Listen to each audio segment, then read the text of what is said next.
ఆదికాండము 10వ అధ్యాయము. ఇది నోవహు కుమారుడగు షేము, హాము, యాపెతను వారి వంశావళి. జలప్రళయము తరువాత వారికి కుమారులు పుట్టిరి. యాపెతు కుమారులు గోమెరు, మాగోగు, మాదయు, యావాను, తూబాలు, మెషెకు, తీరసు అనువారు. గోమెరు కుమారులు అష్కనజు, రీఫతు, తోగర్మా అనువారు. యావాను కుమారులు ఎలీషా, తర్షీసు, కిత్తీము, దాదోనీము అనువారు. వీరి నుండి సముద్ర తీరమందుండిన జనములు వ్యాపించెను. వారి వారి జాతుల ప్రకారము, వారి వారి భాషల ప్రకారము, వారి వారి వంశముల ప్రకారము ఆయా దేశములలో వారు వేరైపోయిరి. హాము కుమారులు కూషు, మిస్రాయిము, పూతు, కనాను అనువారు.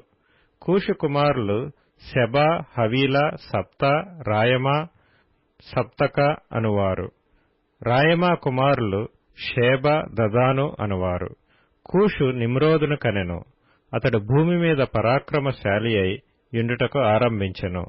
అతడు యెహోవా ఎదుట పరాక్రమము గల వేటగాడు. కాబట్టి యెహోవా ఎదుట పరాక్రమము గల వేటగాడైన నిమ్రోదు వలె అను లోకోక్తి కలదు. షీనారు దేశములోని బాబెలు, ఎరెకు, అక్కదు, కల్నే అను పట్టణములు అతని రాజ్యమునకు మొదలు. ఆ దేశములో నుండి అష్షూరుకు బయలుదేరి వెళ్లి నినివేను, రహోబోతీరును, కాలహును, నీనివేకును, కాలహుకును మధ్యనున్న రెసెసును కట్టించెను. ఇదే ఆ మహాపట్టణము. మిస్రాయిము, లూదీయులను, అనామీయులను, లెహాబీయులను, నప్తుహీయులను, పత్రుసీయులను, కస్లూహీయులను, కప్తోరీయులను కనెను. ఫిలిష్తీయులు కస్లూహీయులలో నుండి వచ్చినవారు. కనాను తన ప్రథమ కుమారుడగు సీదోనును, హేతును, యెబూసీయులను, అమోరీయులను, గిర్గాషీయులను, హివ్వీయులను, అర్కీయులను, సినీయులను, అర్వాదీయులను, షెమారీయులను, హమాతీయులను కనెను. తరువాత కనానీయుల వంశములు వ్యాపించెను. కనానీయుల సరిహద్దు సీదోను నుండి గెరారుకు వెళ్ళు మార్గములో గాజా వరకును, సొదొమ, గొమొర్రా, అద్మా, సెబోయిములకు వెళ్ళు మార్గములో లాషా వరకును ఉన్నది. వీరు తమ తమ వంశముల ప్రకారము, తమ తమ భాషల ప్రకారము, తమ తమ దేశములను బట్టియు జాతులను బట్టియు హాము కుమారులు. మరియు ఏబెరు యొక్క కుమారులందరికీ పితరుడును పెద్దవాడైన యాపెతు సహోదరుడునగు షేముకు కూడా సంతానం పుట్టెను.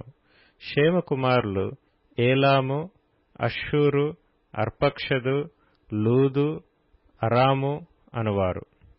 అరాము కుమారులు ఊజు, హూలు, గెతెరు, మాషను అనువారు. అర్పక్షదు షేలహును కనెను. షేలహు ఏబెరును కనెను. ఏబెరుకు 2 కుమారులు పుట్టిరి. వారిలో ఒకని పేరు పెలగు. ఏలయనగా అతని దినములలో భూమి దేశములుగా విభాగింపబడెను. అతని సహోదరుని పేరు యొక్తాను. యొక్తాను అల్మోదాదును, షెలపును, హసర్మావెతును, ఎరహును, హదోరమును, ఊజాలును, దిక్లాను, ఓబాలును, అబీమాయలును, షేబను, ఓఫీరును, హవీలాను, యోబాబును కనెను. వీరందరూ యొక్తాను కుమారులు. మేషా నుండి సపారాకు వెళ్ళు మార్గములోని తూర్పు కొండలు వారి నివాస స్థలము. వీరు తమ తమ వంశముల ప్రకారము, తమ తమ భాషల ప్రకారము, తమ తమ దేశములను బట్టియు, తమ తమ జాతులను బట్టియు షేము కుమారులు.